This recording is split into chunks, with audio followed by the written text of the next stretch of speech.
Bienvenidos al tercer video. En este video vamos a ver el procedimiento en Roma y cómo es que se integraron los magistrados y los jueces en Roma. Vamos a empezar. El procedimiento en Roma lo vamos a establecer en tres fases históricas. La primera de ellas en las legis actiones, la segunda en el proceso formulario y el tercero en el proceso extra ordinem. Las primeras dos, la legis actiones y el proceso formulario, lo vamos a ver de manera conjunta. Las legis actiones y el proceso formulario formaron en conjunto lo que se conoce en Roma como la ordo iudiciorum, que se refiere al orden de los juicios privados. Las legis actiones se establecieron desde la fundación de Roma hasta la mitad del siglo II a.C. y el proceso formulario se estableció desde la segunda mitad del siglo II a.C. hasta el siglo III después de Cristo. Este procedimiento, tanto las legis actiones como el proceso formulario en la ordo iudiciorum, que son los procedimientos en los juicios privados, tienen dos instancias. La primera de ellas es la injuri o injure, que se conoce como que es un procedimiento ante un magistrado. ¿Qué se realiza aquí? Se presenta el caso concreto, es decir, se expone cuál es la controversia que se suscita. La segunda instancia se llama in iudictio, o bien ante arbitrales o ante un árbitro, o bien ante un tribunal de ciudadanos o juez privado, que son particulares. Es decir, este juez no es como ahora lo conocemos, no es una persona preparada, sino es un ciudadano, es un particular que se denomina y se nombra juez. ¿Cuáles eran los requisitos para poder ser magistrado? Bueno, ahí tenemos que tenía que ser honrado, debía tener sentido común y una característica. Debía tener esta voluntad para orientarse por un jurisconsulto, porque el magistrado en esa época, para esta fase injuri del proceso formulario y de la legis actione, no era un especialista en derecho, no era alguien jurídico. Era una persona que simplemente tenía esta categoría de ser honrado, de tener sentido común y que se podía dejar llevar por la influencia de alguien que sí sabía que era un jurisconsulto.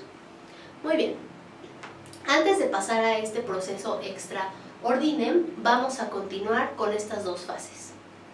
En estas dos fases existía la intervención de la autoridad pública. ¿Qué quiere decir? Que la autoridad pública intervenía para ejercer presión para que el demandado se sometiera al arbitraje. Hablamos de esta primera fase del procedimiento en Roma, la legis actiones. Y también intervenía para vigilar el planteamiento correcto del problema jurídico, era en el proceso formulario. Es decir, se podía solicitar la intervención del Estado para que se dictara una sentencia y se cumpliera una sentencia. ¿Cuáles eran las características de este ordo iudiciorum? Eran dos, la iudicatio y la jurisdictio. La iudicatio se refiere a esta facultad de dictar sentencia. Se refiere a esta institución de establecer una solución a esta controversia que se planteaba por los ciudadanos romanos. Y la jurisdictio se refiere a esta facultad del magistrado, que ya comentamos sus características, de permitir o de prohibir el acceso al arbitraje. Por lo tanto, podemos decir que en el proceso formulario y en la legis actiones, que contempla dos instancias en este procedimiento, en este juicio, la primera denominada injure y la segunda in iudictio, establece por una parte el presentar el caso concreto ante el magistrado, es decir, injure, y cuando pasamos a esta segunda fase, que es in iudictio, se podían presentar las pruebas, se desahogaban, se formulaban los alegatos, y entonces sí, este juez particular o este árbitro que podía resolver nuestra controversia o este tribunal comprendido de ciudadanos podía dictar sentencia. Ahora vamos a esta tercera etapa de estas fases históricas del procedimiento en Roma, el proceso extra ordinem. Tiene características muy básicas y muy específicas de que podemos identificar este proceso. Como el nombre lo dice, es un proceso extraordinario. Surge después del proceso formulario y se va a dar, en casos de excepción, se va a dar en un proceso monofásico, es decir, en una sola instancia, no como los otros dos anteriores que ya nombramos, que se dan en dos instancias. Y aquí tiene una característica bien importante, el viraje de lo privado a lo público. Es decir, mientras en el proceso formulario, en las leyes acciones, el accionante, el que se veía perjudicado, el que tenía que presentar esta intervención, el que solicitaba esta intervención del magistrado o de los jueces, tenía que ir con el demandado y traerlo ante el árbitro, ante el magistrado o ante el juez para que fuese escuchado. En esta fase del proceso extraordinario surge ya esta complementación de lo público, es decir, aquí ya quien lo va a llamar va a ser una figura jurídica del Estado que no llama al demandado y lo trae al tribunal para que se le escuche, para que se le diga que hay alguien que se ve afectado por las circunstancias que hace o que no hace. Es decir, este viraje de lo privado a lo público deja de participar el particular para poder traer a su propio demandado ante el Estado, ante un tribunal, ante un árbitro, y lo hace ahora el Estado a través de una figura jurídica. Respecto a los magistrados y los jueces, vamos a establecerlos de acuerdo a las etapas históricas de Roma, la monarquía, la república y el imperio. En la monarquía, el magistrado tenía una categoría de funcionario de autoridad y participaba en esta instancia in iure, que ya comentamos en el proceso formulario y en las leyes acciones. En la república existían 4 características de pretores: los pretores urbanos, el pretor peregrinos y los ediles. Los pretores eran aquellos cónsules que tenían una cierta jerarquía, pero que salían de Roma por cuestiones de guerra y que entonces estaban y no estaban fungiendo con estas características de magistrados y de jueces. Por lo tanto, tuvo que ser necesario establecer a este segundo pretor. El segundo pretor urbanos era un cónsul de menor jerarquía que el pretor normal que acabamos de describir, y que se quedaba en la URSS, es decir, se quedaba en Roma.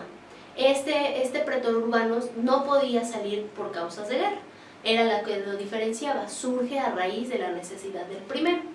El pretor peregrinus era aquel pretor que resolvía las controversias que se suscitaban entre romanos y extranjeros, como la palabra lo dice, peregrinus, que significa que va a resolver o va a tener que ver con esta circunstancia de los extranjeros. Y por último, los ediles, que van a hacer una administración de justicia de los mercados que existían en Roma. Para el imperio dejaron de existir estos pretores urbanos, peregrinos y ediles y se convierten en magistrados imperiales y en tribunales permanentes. ¿Qué quiere decir?